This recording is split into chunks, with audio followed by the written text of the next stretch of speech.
You're listening to the Mastering Money in Midlife podcast with Debbie Sasson, episode 39.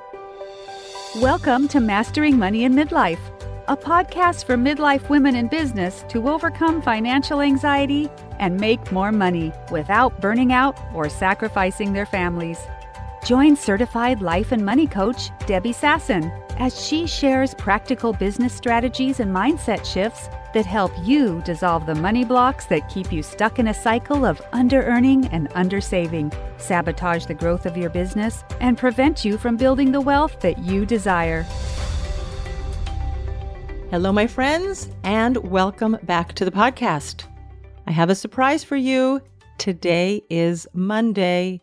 You know, I usually record my podcast on Tuesday, but this morning I was out on a morning walk. Usually on Monday mornings, I do weightlifting because especially as we age, we have to make sure that we're staying strong and fit. We keep our balance. And I have a personal trainer with whom I weightlift 3 times a week, Mondays, Tuesdays, and Thursdays. But today she's abroad. So I took the opportunity to go for a nice long walk, about an hour and 15 minutes in the early morning when the weather was pleasant and cool before it gets to like 35 degrees Celsius here in Israel. And as I was walking, I had what people call a divine download. Ideas were just like flying in my brain. All the neural pathways were like clicking and exploding. And I said, when I get home, I am going to record my podcast. And the title of this podcast is Money, Margaritas, and Mantras. And it's Monday, so it works together very beautifully. All those M's and the alliteration work absolutely lovely together. The second thing that I have to tell you is that I don't actually drink margaritas. I'm going to tell you a story when my husband and I were out with some friends a couple of months ago, and I guess the guys were probably drinking some beer or maybe some wine, and I rarely drink. It's just not one of those things that excites me. I don't have a desire to drink and enjoy the taste. Occasionally I'll have some wine, but it doesn't go beyond that. Back in the day when I was working on Wall Street, I used to go out for business meetings, and if I was meeting a new client or somebody that I had some professional relationship with, we might go out for dinner and share a bottle of wine. And back in the day, I could probably drink half a bottle of wine when I was out to dinner with someone. I might feel a little bit tipsy at the end of the evening. And then there were other times that I would drink a gin and tonic because it's part of the thing that you do when you're out is that you drink. But I don't think I ever had a lot of enjoyment from drinking alcohol. But what's fascinating is that when I was focusing, let's say, on having those relationships and drinking, my capacity for alcohol expanded.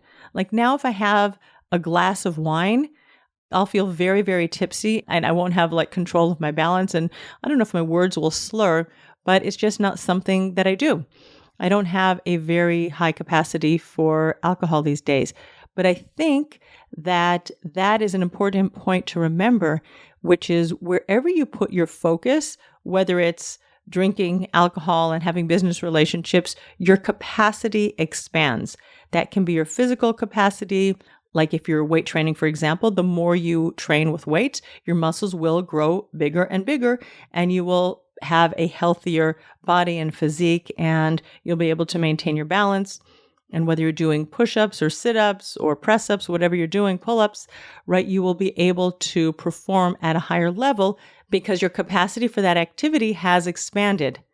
Similarly, when it comes to money, where you put your focus expands. If you want to start taking care of your money better than what you used to be doing, if you want to start investing, if you want to grow your business, you want to raise your prices, you want to ask for and receive more money, if you are focusing on those activities and putting thought and effort into expanding your capacity for money, it will expand with continued focus, attention, and effort. So keep that in mind. Now, today, what I want to do is share two things with you. One is a story, and one is my opinion on money mantras or money affirmations. And at the end, I'm actually going to share with you some money mantras, even though I don't really believe in affirmations. But you'll have to wait till the end of the podcast before we get there. Back to my story. A couple of months ago, my husband and I were out with some friends. We went out for dinner. And as I said, the guys were probably sharing some wine or beer. And maybe the woman from that couple was also drinking. I don't really remember. But we're not really alcohol drinking kind of people. We were at dinner and our friends were telling us about someone they knew, a relative, a family relative, who emigrated from Europe to the United States probably 100 years ago between the two world wars. And he became very, very successful, very wealthy in his business. It seems to have been one of those like right place, right time. Everything just seems to have worked out. Of course, none of us know the story. We're just looking at it. This gentleman has passed away, but he did create a tremendous amount of financial success in his business.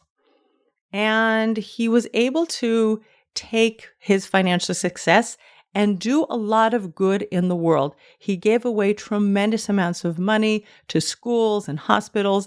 There are many wings of buildings with his name on it, from what I understand. I just took it at face value.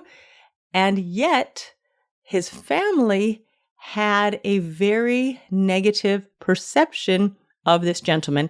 And I am purposefully leaving out any details on the very, very, very slim chance that someone might know who this person is. I'm not going to give you any identifying details.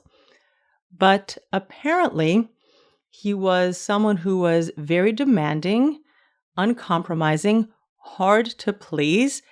And he was someone who ruffled a lot of feathers. He had a few divorces. And in his inner circle, he is someone who tended to repel more than attract people to him. So my husband asked our friends, did money ruin him? Now, if you say those words to a money coach who's sitting next to you at the table, and that money coach just happens to be your wife, right? I was like, wait a second, sweetheart. And it's very interesting because my husband knows what I do, but he doesn't know what I do. Like, he's watched me occasionally. He sees my whiteboard. If you've ever seen any of my trainings, I often bring my whiteboard with me, or if you've coached with me one-on-one, occasionally he's peeked into my office because he had to give me something or get the car keys. That's usually what happens is I have the car keys and he needs them, and he's seen me tapping. So he makes fun of me, pretends that I'm like, a monkey tapping on my head and scratching my belly or something like that. But otherwise, he doesn't really understand what I do as a coach. So I took this opportunity, this comment from my husband, did money ruin him, to share with everybody a little bit of a coaching session. I went into my wallet, I grabbed out some bills that I had in there, and I said, look, here's cash, right? Here's, I don't know, a few hundred shekels. I said, this is money. It's just paper that's been plasticated. I said, money cannot ruin you. Money is just a thing. It's an object. Just like a fork can't ruin you, a glass can't ruin you, a car can't ruin you, your wallet, your computer, your phone. None of those inanimate objects, those things, can ruin you. We have so many thoughts about money and people with money. And I have that podcast episode, Thoughts About Wealthy People.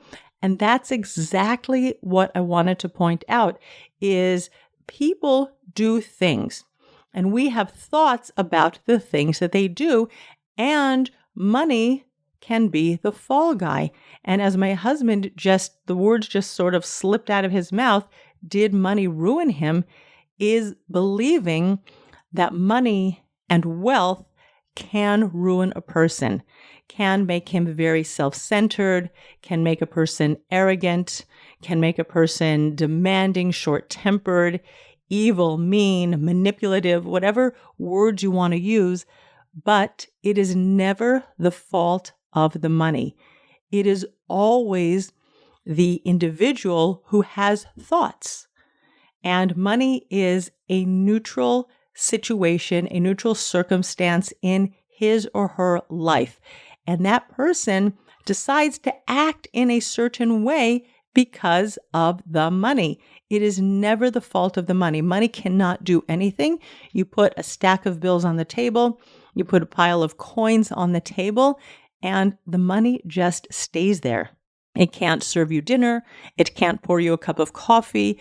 The money cannot ruin you. It is just money. Money gives you a tremendous amount of opportunity to do good in the world. And this individual did use money to do good things in the world, right? He donated to hospitals. He donated to schools. He was someone who was very philanthropic. And I think that that is a beautiful thing. And I was thinking while I was on my walk this morning, the government puts in place legal structures which encourage wealthy people to give donations, and then they get a tax break. And I have to say, the cynic in me would say, well, he just gave away money because he gets a tax break. But really, I was thinking about it. It is a beautiful thing that tax breaks, right? A legal way for you to avoid paying taxes or reduce your tax obligation is also a way that we help society and we give to those people and institutions who are less fortunate and do need financial support. And I think it's actually a brilliant thing that governments put in place these tax, I don't want to call them loopholes, but these tax structures, this tax legislation, which encourage wealthy people to pass on money to others. And just because these tax structures are in place does not mean that all wealthy people will always take advantage of structures in place. So I think that's a very beautiful thing that this gentleman was able to give away large amounts of his wealth. Now, of course, we are all holistic human beings, and sometimes we do good things, and sometimes we do less good things. And as I was on my walk this morning, I was reminded of a sentence in the Torah, in what some of you might call the Old Testament, if you're not Jewish. And the divine download, this is really beautiful, is that this week on the Sabbath, we are reading this exact portion in the Torah where this sentence comes up. And it comes from the book of Devarim, Deuteronomy. And we read there in chapter 6 that you should love the Lord your God with all your heart, with all your soul, and with all your resources. And that sentence in Hebrew is translated differently. Sometimes it comes out, you should love the Lord your God with all your heart, with all your soul, with all your might. I want to focus on the word heart. In Hebrew, the word heart is spelled lev. It is spelled with one bet at the end of the word. But in this sentence, it's written in Hebrew, bechol levavecha. There are two bets, which means it is a double word. And our commentators tell us about this word that we're supposed to love the Lord our God with both of our drives, the drive toward good and the drive toward evil. And what our commentators are telling us is that we have both of them inside us. And I don't want to characterize said gentleman as having an evil drive, but I think sometimes we do get a little bit, as I said, less good. And having a desire to maybe rule over people or manipulate them or get your own personal desires met is something that we've talked about in the podcast before when I've talked about your higher brain and your lower brain. Your higher brain is your more rational thinking, executive function, planning part of your brain. And your emotional part of your brain, the lower brain, the more primitive brain, is that part of you that is seeking pleasure, avoiding pain, and wanting to be lazy.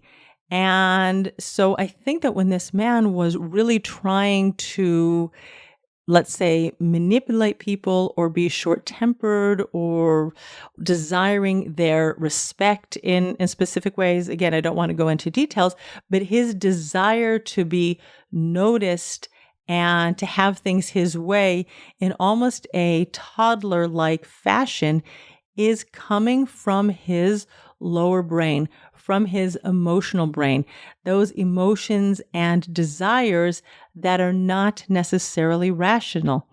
And we are commanded to use both of our higher brains and our lower brains in order to serve God. But what does that mean when we think about it? Is that we have the capability to use our rational brain, our higher thinking, to overcome our base desires. If this person was short-tempered and maybe nasty or evil to others around him, or like my husband said, did money ruin him? It stems from the fact that his lower brain, his primitive brain, is in charge at that moment. Now, sometimes, when we are running away from danger, or we have to make sure to feed ourselves and clothe ourselves, it's a very good thing to let our primitive brain be in charge.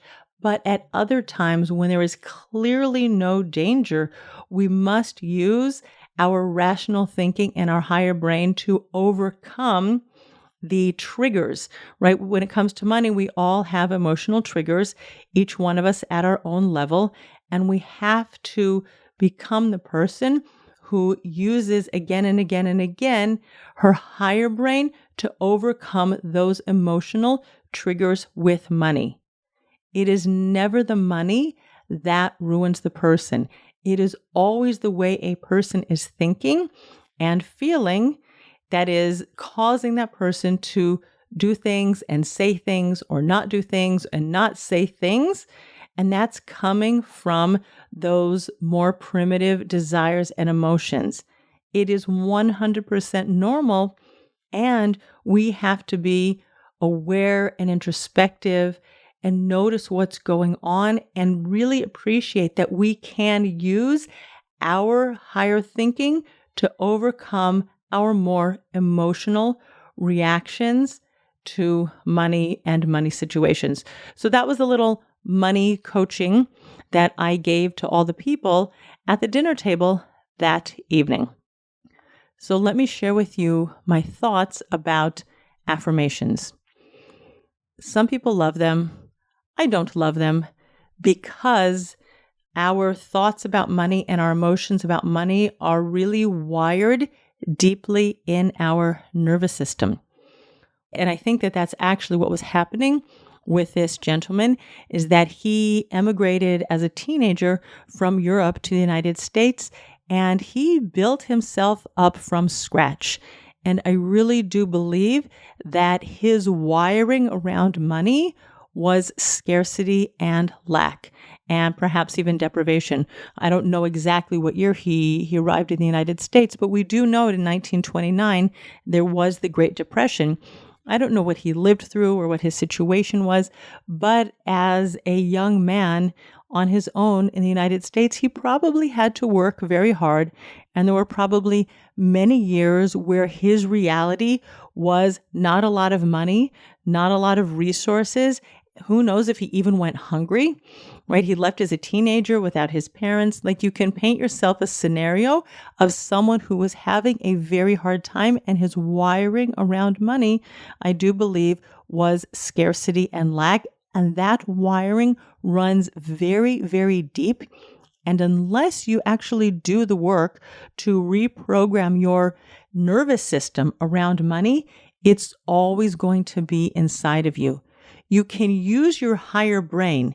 You can use your higher thinking to say affirmations all day long, like money flows to me easily. I love money. Money is amazing. Money speeds things up. And I've shared with you some affirmations on the podcast in the past. And of course, you can go look online and find your own series of money affirmations.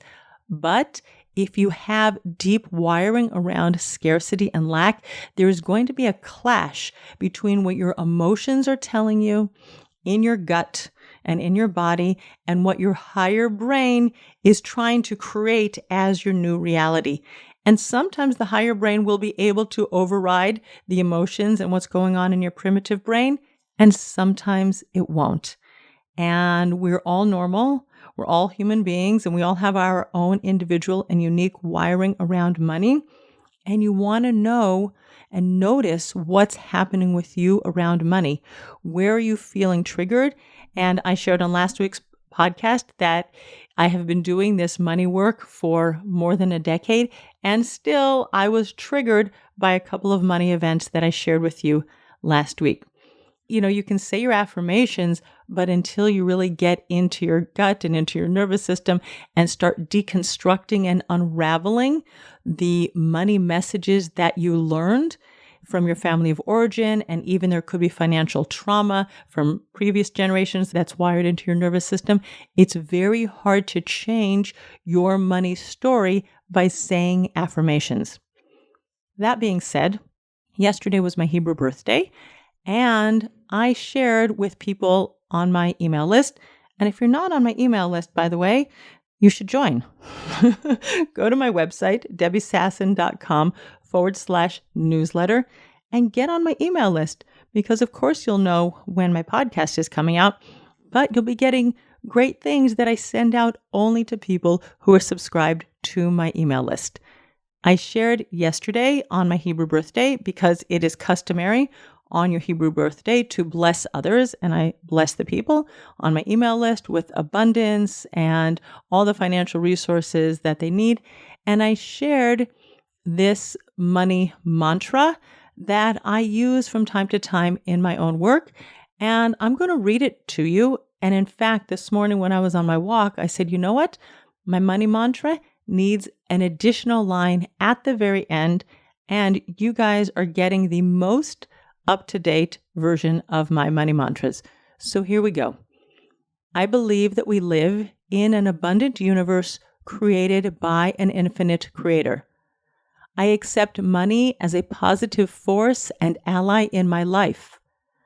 I release and forgive my past money mistakes. I release and forgive my partner's money mistakes.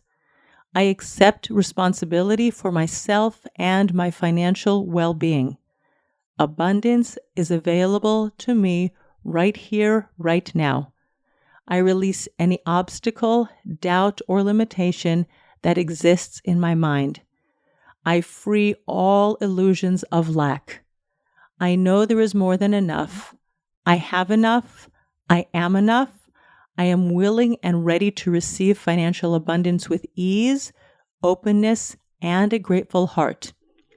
I am safe to receive financial abundance with ease, openness, and a grateful heart. There you are, my friends. That is my money mantra for you today. You can go to the show notes, you can download it, you can copy it and read it every day. And notice in your body, in your nervous system, where you might have any pushback to any of those statements. And when you say the same thing over and over and over again, and you just are curious and allow your body to send you signals, you will uncover and discover where your work is. When you're saying words like, I release and forgive my partner's money mistakes, and if all of a sudden something's coming up in your mind like, I don't really know if I can forgive him for that thing he did back in the day. Or when you're saying about yourself, I release and forgive my past money mistakes, and you're feeling uncomfortable and you're feeling guilty or you have some shame, you will know where your money work is, because the affirmations and the mantras cannot undo the wiring that runs deep in our nervous system around money. So my blessing for you is that you use these mantras to uncover the money work that you still need to do. All right, my friends, happy Monday. I know by the time you listen to this, it's going to be Tuesday or another day of the week. But for me, I'm wishing you a happy Monday, and I will see you next week on the podcast. Bye for now. Thanks for listening to Mastering Money in Midlife. If you want more information on Debbie Sasson or the resources from the podcast, visit masteringmoneyinmidlife.com.